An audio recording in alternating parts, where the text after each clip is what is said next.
Tuan Yang di-Pertua,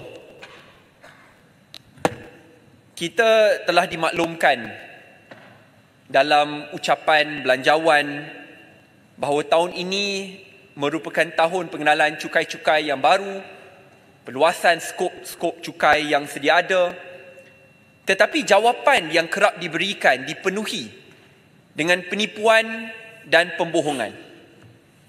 Kerajaan dan jurucakapnya banyak kali katakan bahawa kenaikan cukai SST ini hanya untuk golongan maha kaya.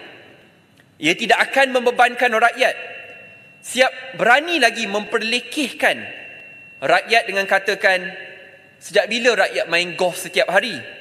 Takkanlah rakyat nak berkaraoke setiap hari? Takkanlah rakyat ingin menggunakan hotel tiap-tiap hari? Kenyataan yang angkuh dan sombong ini yang tidak berpijak di bumi yang nyata bukan sahaja mengelirukan tetapi merendah-rendahkan pemahaman rakyat berkenaan kenaikan dan perluasan cukai SST. Realitinya, dengan pengenalan dan kenaikan cukai SST, sektor logistik yang sebelum ini dikecualikan kini disertakan sekali pada kadar 6%. Dan sektor logistik ini melibatkan semua sektor-sektor yang lain. Kerana apabila kita membawa import barang ke pelabuhan, ke custom, ke gudang dan akhirnya ke kurier, akan ada cukai yang dikenakan.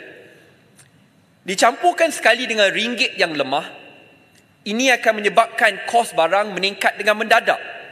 Kita digemparkan lagi baru-baru ini bahawa kos import barangan asas telah meningkat ke kadar yang tertinggi dalam sejarah negara, melampaui 70 bilion ringgit Malaysia.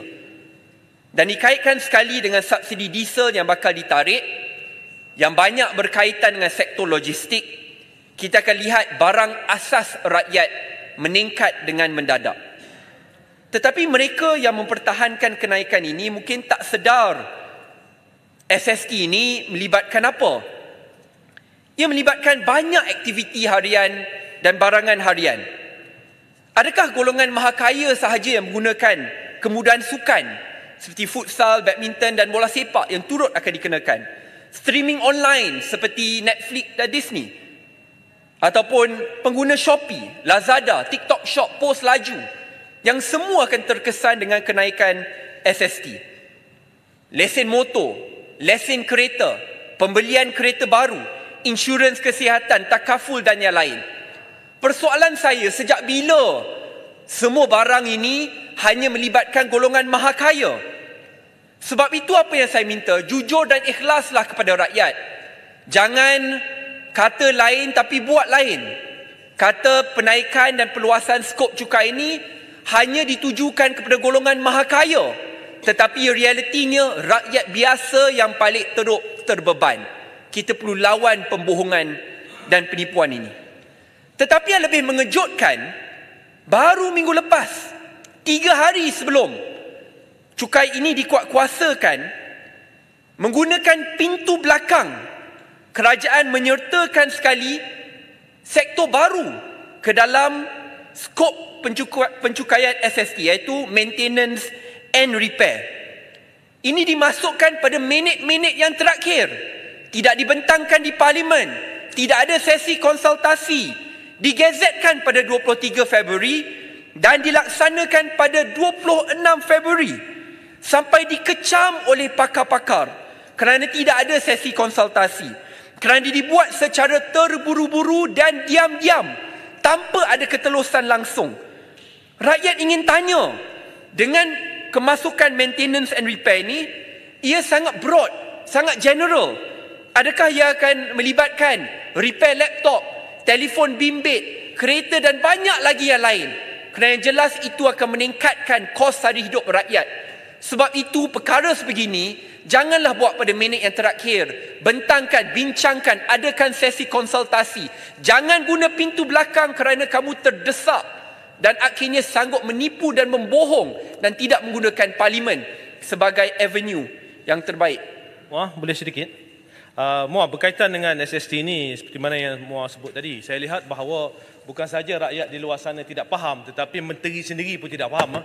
Ada menteri komunikasi di sini, dalam poster yang dikeluarkan oleh menteri komunikasi, dimasukkan bahawa logistik tidak dikenakan kenaikan SST 2%. Sedangkan logistik ini merupakan skop perkhidmatan baru yang baru saja dimasukkan dan dikenakan SST sebanyak 6%. Memang tak naik 2, tapi naik dikenakan sebanyak 6%. Itu pertama. Yang kedua berkaitan dengan logistik. Tadi Muaz cerita banyak berkaitan dengan logistik.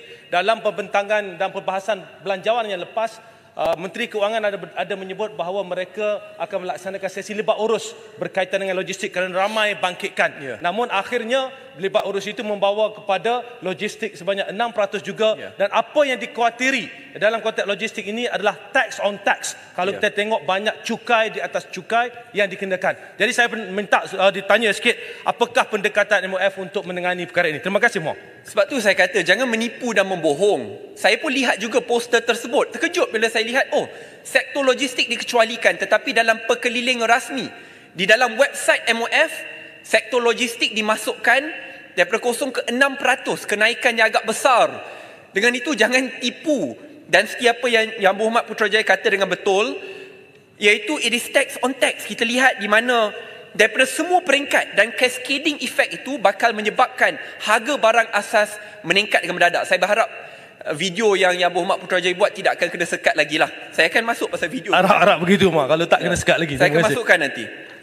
Sebab itu pada tahun 2024 di pihak kerajaan mereka panggil ini adalah tahun kerajaan madani. Apa akan jadi pada tahun 2024 ini? Low value good tax akan naik. High value good tax akan naik. SST akan naik. Harga diesel akan naik. Harga petrol akan naik. Bil elektrik dan air akan naik. Ringgit terus menudum dan lemah. Keperluan asas, barang asas, kita terus bergantung kepada negara luar. Bil import menaik dengan mendadak. Sebab itu, mungkin kerajaan kata, tak apa, 2024 tahun bandadi. Tetapi rakyat kata sebaliknya.